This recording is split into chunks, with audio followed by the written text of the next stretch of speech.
አፍቃሪ ወይም የሀና ፍቅረኛ ኤልያስ ከደሴ ወደ አዲስ አበባ መጥቷል። ሀና በጣም ስለናፈቀችውና ሀናም ማየት ስላለበት ተመልሼ አልመጣም ወይም ዞሬ አልተኛበትም ያላትን ከተማ አዲስ አበባ ትቶ ወደ ደሴ አምርቶ ነበር። አሁን ግን ባላሰበው መንገድ ህይወት እንደፈለገች ነውና የምትወስደን ባልተጠበቀ ጉዳይ መጥቷል ለሀና ብሎ። ሰላም ጤና ይስጥልን ውድና የተከበራችሁ የቻናል ተከታታዮች እንኳን ደህና መጣችሁ። ላይክ፣ ሼር፣ ሰብስክራይብ አይድረሳ። እስከ ቪዲዮ ፍጻሜ አብራችሁ ይሁኑ። እንግዲህ ሰሞኑን ተሬ ጠፍቶ ነበረ፣ እንዲሁም ምላሴ ኤልያስም አላየነውም ነበር በድራማው ላይ። አሁን ሁሉም ተሰባስበዋል። በጣም ደስ ይላል ድራማው። ተሬም እንግዲህ ወደ ስራው ተመልሷል ማለት ነው፣ መጥቷል።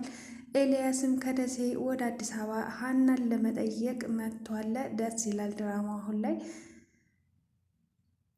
አሁን ላይ አሳሳቢ የሆነው የአሲር ወይም ጆሮ በሚባለው አሲር ጠፍቷል። እስር ቤት ነው ያለው። አባባኖላ ወይም ፍለጋቸውን አላቆሙም። ሰሞኑን እየፈለጉት ነበር። ዛሬ ደግሞ ምናልባት እስኪ እሱ ጋር ልሂድና ልጠይቀው ተሬ ደላላው ጋር ብለው ሄደው ነበር። ሲሄዱም አይቶት እንደማያውቅ እሱም ክፍለ ሀገር እንደነበረ ትናንትና እንደሆነ የመጣ ነግሯቸዋል። እና ጓደኞቹን ጠያይቄ እስኪ ያለበትን ሁኔታ አጣርቼ እነግረውታለሁ፣ እርሳቸው ወደ ቤት ይሄዱ ብሎ ሸኝቷቸዋል። ተሬም እንግዲህ የጆሮ ጉዳይ ትንሽ ያሳሰበው ሳይሆን አይቀርም። ምክንያቱም ጆሮ በዚህ ሁኔታ ጠፍቶ ስለማያውቅ፣ በእርግጥ ተሬ ቢፈልገው ሊያገኘው ይችላል። ስራውንም ስለሚያውቅ ምናልባት ብዙ ጊዜ ታስሮ ስለጠየቀው አሁን ላይም ምናልባት እስር ቤት ይሆናል ብሎ ጥየቃውን ይቀጥላል ማለት ነው። ፍቅርና ሀና ተገናኙ። ሀና እኔ እንደዚህ አይነት ሰው አላውቅም፣ ምናልባት ተሳስተሽ ይሆናል፣ ወጣት ከሆነ አይ እኔ እንደዚህ አይነት ሰው አላውቅም ብላ ትታት ሄዳለች በቆመችበት። ፍቅርም አይ አልተሳሳትኩም፣ ሰፈሩና አንቺ ቀይ መሆንሽ እንዲሁም ስልክ ቁጥርሽ ተመሳሳይ ነው፣ እንዴት ነው የማታውቂው ብትላትም እሷ ግን አላውቀውም፣ መዝገቡ የሚባል ሰው የአባቴ ጓደኛ እንጂ ማቅ ሌላ መዝገቡ የሚባል ወጣት ሰው አላውቅም ስትል ነበር። አሁን ላይ ጆሮ ባለመኖሩ ጥሩ ነው ብዬ ነው የማስበው። ምክንያቱም የሀና ፍቅረኛ ኤልያስ መጥቷልና። ጆሮ ሀናን በጣም ነው የሚያፈቅራት፣ ግን ተናግሮ ስላልወጣለት ፍቅሩን በውስጡ አምቆ አሁን ላይም እሷን ለማስደሰት ደፋ ቀና ሲል ነበረ እስር ቤት የገባው። ምክንያቱም ሀናን ለማገዝ ብሎ ነው፣ አባቷን ለማሳከም ነበረ፣ ግን አልተሳካለትም እና እስር ቤት ሄደ። እና ኤልያስ በመምጣቱ ብዙም ደስ አይለውም ነበር።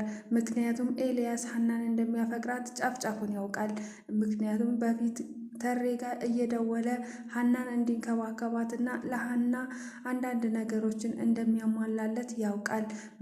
አሁን ላይም ከአባባኖላ ወይ ጋር እንዲሆንና ሀና ምንም ነገር እንዳትቸገር እሱ ገንዘብ እየሰጠው ጆሮ ከነሱ ጋር እንደሆነ ነበር። በኋላ እየተላመደ ሲመጣ ገንዘቡ መጣም ቀረም እሱ ምንም ድንቅ አልሰጠውም።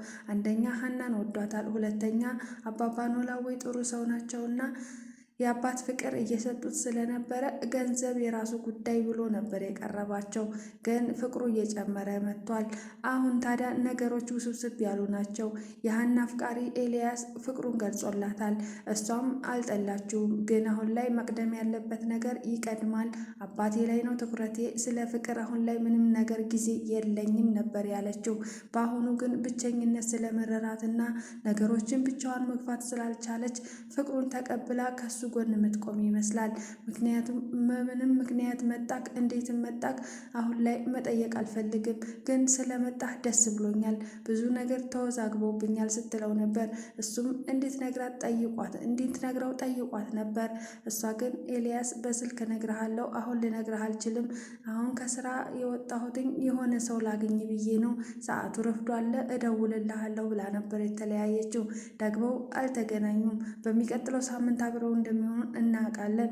እናም ፍቅርም ጋር ተገናኝታ ትንሽ ካወራች በኋላ ነበረ አሁን ላይ ደግሞ ወይዘሮ ሜላት ለምንድን ነው ስራዋን ትታ በፈለገችበት ሰዓት የምትወጣ የምትገባ ብላ በጣም ተናዳባታለች። ምላሴ ነበር ቁርስ እየሰራ የነበረው። ወይዘሮ ሜላትም ጠየቀችው። የሆነ ሰው ላግኝ ብላ ሄዳለች። እኔ ቁርስ እየሰራሁ ነው፣ ደግሞም ስራዋን ኦልሞስት ጨርሳለች። ስለዚህ የሚያናድድሽ ነገር የለም እናቴ፣ ለምንድን ነው የምትናደጂው ሲል ጠየቃት። እሷም ለምንድን ነው እናንተ ለእሷ በዚህ ልክ ጠበቃ የቆማችሁት ብላ ሰላምንም እሱንም ግልምጥምጣቸውን አወጣቻቸው። እነሱ ግን እማዬ ግን ዛሬ በልክ አይደለሽም፣ እንዴት ሆኖ ነው ከቤተ ክርስቲያን መጥተሽ በዚህ እንደዚህ አይነት ቃላት የምትነገሪ ስትል ጠየቀቻት። ሰላምም እንደዛ ስትላት በጣም ነበር የተናደደችው። ደዌና አሁኑኑ እንድትመጣ ንገሪያት፣ አለበለዛ እኔ ደውልላታለሁኝ ስትል ነበር። ሰላምም በጣም ደንግጣ ነበር። ግን አንዳንድ ጊዜ እማዬ ምን እየሆነች ነው እንደዚህ የምትሆነው? አሁን ሀና ጥሩ ሰው ናት፣ ለእኛ ቤተሰብ በተለይ ከምንም በላይ ናት። እንዴት ነው በዚህ ልክ ልትናገራት የቻለችው?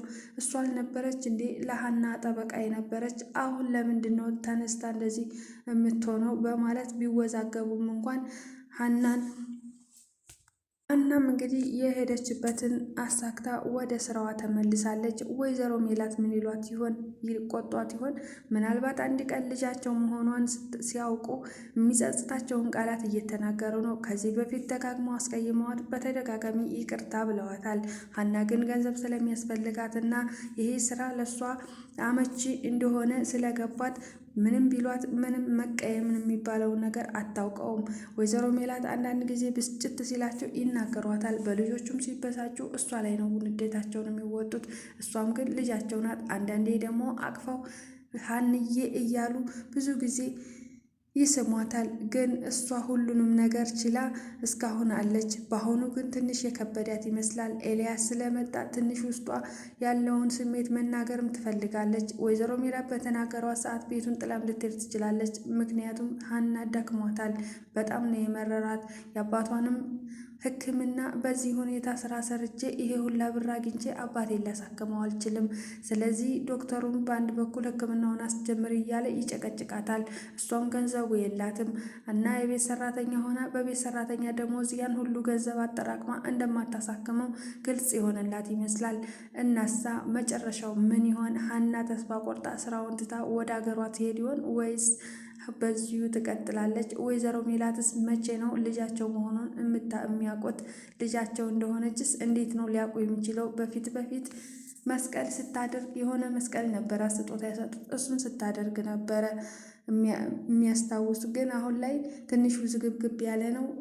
ለማንኛውም እስኪ መጨረሻውን የምናየው ይሆናል። መልካም ቆይታ ይሆንላችሁ። ባይ ባይ።